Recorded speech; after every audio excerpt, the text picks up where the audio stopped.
You are listening to Unified Through Chronic and Mental Illness with your hosts, Angie Roberts and Kimberly Murphy.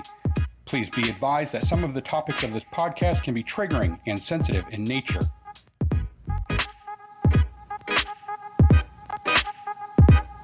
About 33% of COVID-19 patients who were never sick enough to require hospitalization continue to complain months later of symptoms like fatigue, loss of smell or taste, and brain fog. More than 40% of patients with COVID showed neurological manifestations at the onset, and more than 30% of those had impaired cognition or thinking. Sometimes the neurological manifestations can be devastating and can lead to death. Hi, Spoonies and Mental Health Warriors. Welcome back to Unified. I'm Kimberly Murphy here with Angie Roberts. And in a bit, we will be talking to a woman who tested positive for COVID and she never fully recovered. In fact, she started experiencing neurological symptoms that had her doctors scratching their heads. But first, we've been covering COVID since the pandemic began and trying to keep up with any new information we can find. So Angie, as our dedicated researcher, I know I know that finding info has not always been easy. What do you know about COVID and what it does to the brain? Well, it was really interesting because I actually did sign up for the Psychology Today magazine. Here we go again. And so I hope they're listening. I know I should be getting this thing for free by now. Uh-huh. The first thing that the first issue talked about COVID in the brain. So, it's been ravaging the world just for over a year now. And most still think this disease is a respiratory infection. I don't really understand how they think that, but, while it starts in the airways and the virus that causes COVID and SARS-CoV-2, I guess that's how you say it, can affect other body symptoms, though. The heart, the skin, the blood vessels, and yes, they're finding out even the brain. They're finding out that COVID particles have been found in the brain, proving it can be the target of infection. So high levels of inflammation can lead to symptoms like memory loss, brain fog, and depression. Which actually makes total sense to us because a lot of our chronic illness diseases or disorders cause brain inflammation or inflammation in the body, and we have the same symptoms, memory loss and brain fog. Yeah. So that makes complete sense. We feel your pain. Yes, we do. You feel our pain now. Unfortunately. I'm sorry. I'm so sorry. But it's worse than that, right? Right. There have also been documented cases of brain infection, spinal cord infection, seizures, nerve damage, neurodegeneration or degeneration of the brain, neuroinflammation or inflammation of the brain. In the acute and severe stage, the most common effect on the brain is a temporary stage known as delirium. People hospitalized with COVID-19 are at high risk for developing this disorder, which is characterized by fluctuating attention and disorientation, emotional extremes, agitation, hallucination, and paranoia, or sometimes the opposite, a very flat emotional expression. So basically, we will never know if men have it or not. I'm sorry. Oh, no, she didn't go there. So the flat emotional expression, is that sort of like disassociation? Yes, and it can just be where you really are numb and you don't feel much and you don't show much emotion. Okay. So it's kind of like the opposite of everything else. Right. Okay. And so people that have long haulers, I know that they have typical symptoms. So maybe we should just remind the listeners of those again in case they're not familiar. Because I know all of this is pretty new to a lot of people. It really is. Yeah. And I think the list is actually growing. So fatigue, of course, is one of the big ones that they're having. My friend says that he just feels like 1 minute he has all the energy and the next minute he has no energy at all.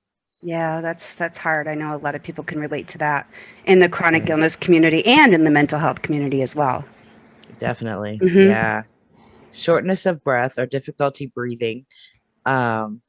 is also reported. Mhm.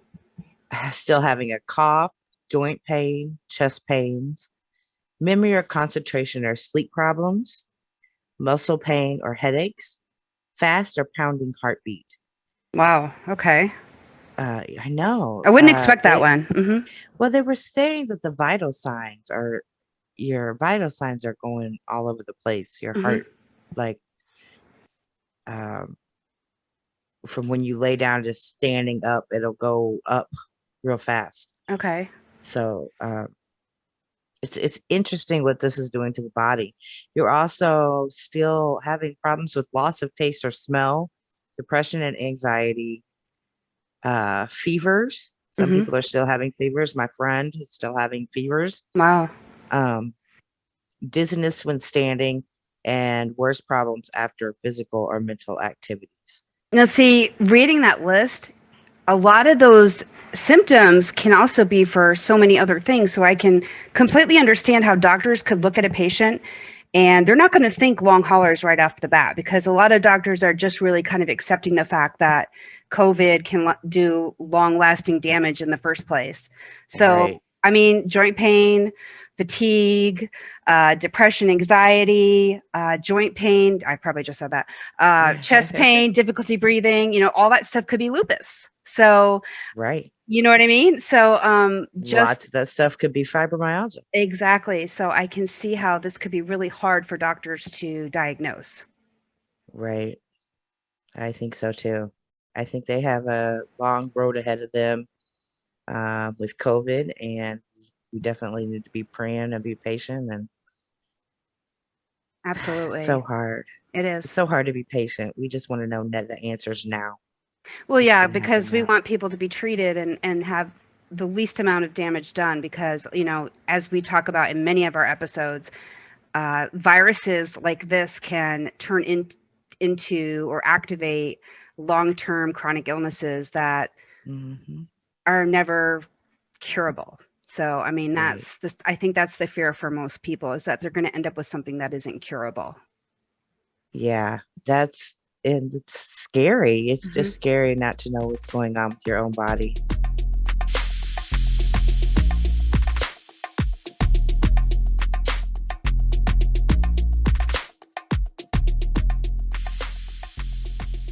We'd like to welcome Stacy Anderson to Unified. She tested positive for COVID and has suffered from long-term neurological effects. We have several questions for you, Stacy, so if you don't mind, we'll just jump right in. Stacy, how long were you sick with COVID and how did you find out? The original active infection was about 16 to 18 days that it lasted, that I was feeling just utterly like garbage. Right. We happened to find out because where I work at my aunt's assisted living, we had a resident that was sick that had went to the hospital, came back, apparently picked up COVID while he was in the emergency room, Oh, goodness. and was sent out a few days after that with testing being done for a second time with a positive test. Oh boy. When they originally tested him, when they brought him into the ER, he didn't have it. When he came home, he had it. Oh, Oh, that's great. horrible. Yep. And he gave it to all of us. Hmm. He gave it to all of you. I'm sure that's Oh, happening a lot in the assisted living facilities. That makes a lot of sense that they would go to the hospital, catch it, and bring it back. Yep. right. Yep. What were some of your symptoms and how bad did you have? Because it seems like everybody's having a different experience. So, what was your experience with your symptoms? Extremely major headaches, body pains like you wouldn't believe. I could barely move. Mm. Um, extremely tired, no matter how much sleep I got.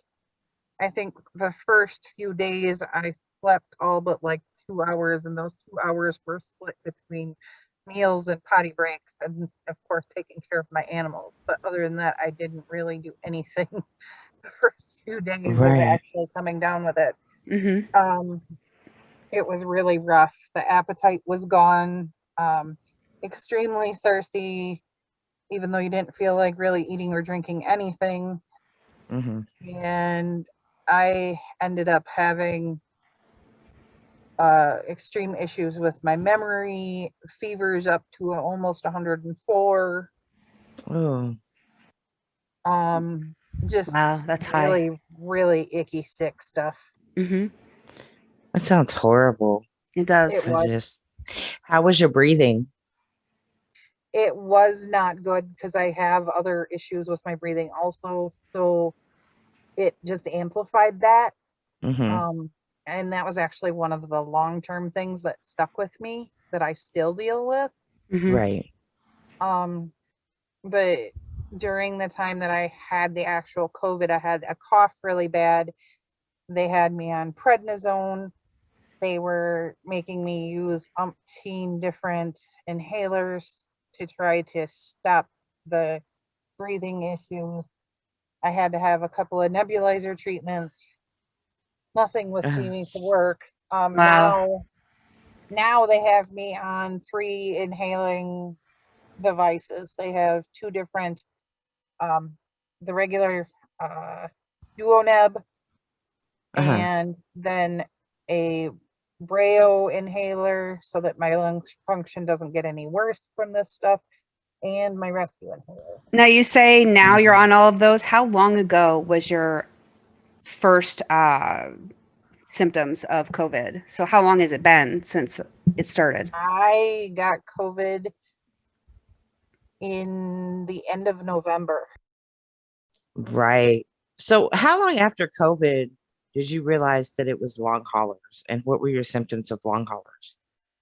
The continued breathing issues, continued cough, shortness of breath, feeling like I had a semi sitting on my chest the whole time.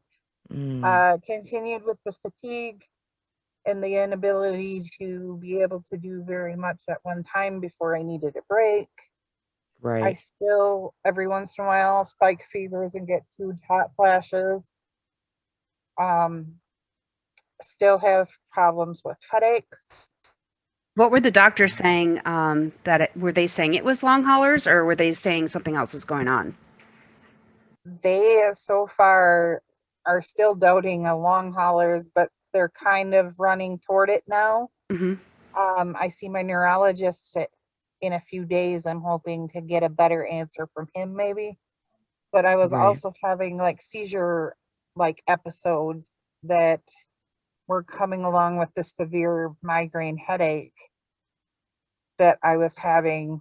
And I had that headache for a good 2.5 months straight Wow. without it going away. It just would intensify and decrease a little bit here and there. And you'd never had seizures before this? I had grand mals when I was 4. Mm-hmm.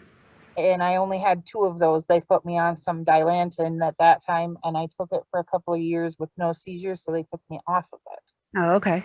With long haulers, they say that past illnesses such as epilepsy that has went away, and things of that nature that you think you have beat, they will come back. Oh, that's not good. Reactivates it. Mm-hmm. So that describes you perfectly. Right. Right. So what are they doing to treat you? Are they doing anything to treat you besides the inhalers? They're going to do a pulmonary function test and see where I'm at compared to prior to this, by the end of May. Mhm. But right now, other than that, and looking at what the possible damage to my lungs is as a result of it, they have not really given me any answers of how they can help any of the rest of the symptoms. As I said, Right. I'm hoping when I go to my neurologist, he may have an insight somewhere along some of this, I hope so too. or check Yes. some other things maybe that might lead him to being able to give me something to help with some of it. Mm-hmm. Right. Have you had any of the, so you've had some of the psychiatric symptoms. Yes. also, right? The depression, anxiety, Yes, it um, made them a lot worse. did it. Even being on my treatment regimen, it just has put me in a really dark place because I have the issues I have anyway with chronic illnesses, and then to Right. add the extra fatigue and the inability to breathe and the feeling like you can't do anything, it just made it worse. You said a dark place. What do you mean by that exactly? I don't really do anything besides go to work and go home. I go shopping for necessities. I go see my kid when she absolutely needs me to. That's about all I do. Yeah. Right. Just kind of in that rut and dark hole. Yeah, I don't really do much of anything. I Facebook scroll throughout the day, but I don't really put too much out there. Mhm. I used to be out, like, it's springtime now, it's nice and green and the flowers are starting to come up. I should be out in my flower beds, cleaning them up, getting it so that I can see my new ones. I don't even want to be out there, and I love gardening. Mhm. I'm so sorry, Stacy. Yeah. Yeah, that's a hard place to be, and With my pet, I should be out walking them. I should be doing things. Mhm. I love to go for walks. I love to be outside, and I just don't want to be. I think a lot of Yeah. people with depression can understand that. People who don't have depression are probably like, well, just do it, but it's not that simple. No. We've talked about that before, people. We've talked Mhm. about that before. Yes, we have. Yes, we have. What would your advice for others that think they might have long haulers be? To do your research on it. Doctors are very hesitant at this time to really diagnose long haulers. You pretty much have to be able to self-diagnose and see what you can do and keep on your doctors behind. Right now, they're so afraid that they don't want to diagnose it, especially in my area. So you need to really keep on their behinds to get them to realize what is going on with you. Keep pushing, making them understand just how bad it is. But they are, especially here in my area of Wisconsin, I'm like in the poorest county of the state, guys. Mhm. They're very, very hesitant to listen to the people and believe that it's long hauler syndrome. You know, it's all over the United States. People are having these issues after COVID, and there's no other. They're just gonna have to face the fact that that it is a problem, and it is something from COVID that has been that has happened, that and that we got to figure out how to fix it. Yeah, more and more research is what's going to help and is what it's going to Right. take. Unfortunately, the more people that get sick and stay sick, the more that we'll finally do about it. But in the meantime, you know, we're going to be Right. faced with issues like this where they're trying to say it's other things. And Stacy, will you come back and let us know in the future how this turns out for you? Because I'm sure everybody would like to know, you know, what those results come back as and how you handled it. Because I know you're still in the process of trying to figure things out. Yeah, I certainly can. Great. We'd love that. Is there anything else you'd like to say, Stacy, to people who have COVID or just in general?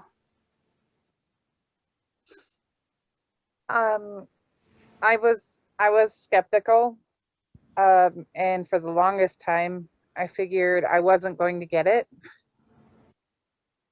It didn't take long to be the one that got it. I was masking and I was doing what I needed to do, and the client that we had that got it, we couldn't keep him in a mask. He was MS patient, and his Oh, okay. brain wasn't allowing him to Oh. remember what we needed him to do with the mask and leaving it Oh, on okay. and why. Gotcha. So we all were exposed. And what Stacy just said proves why we all need to wear a mask. Both people, not Yep. just one. Exactly. Both people. Right. He had COVID. He couldn't wear the mask, kept taking off the mask. Everybody else was wearing a mask and they ended up with COVID. So we need, please just wear your mask. This is why we always say mask up. Yep. Please just wear your mask.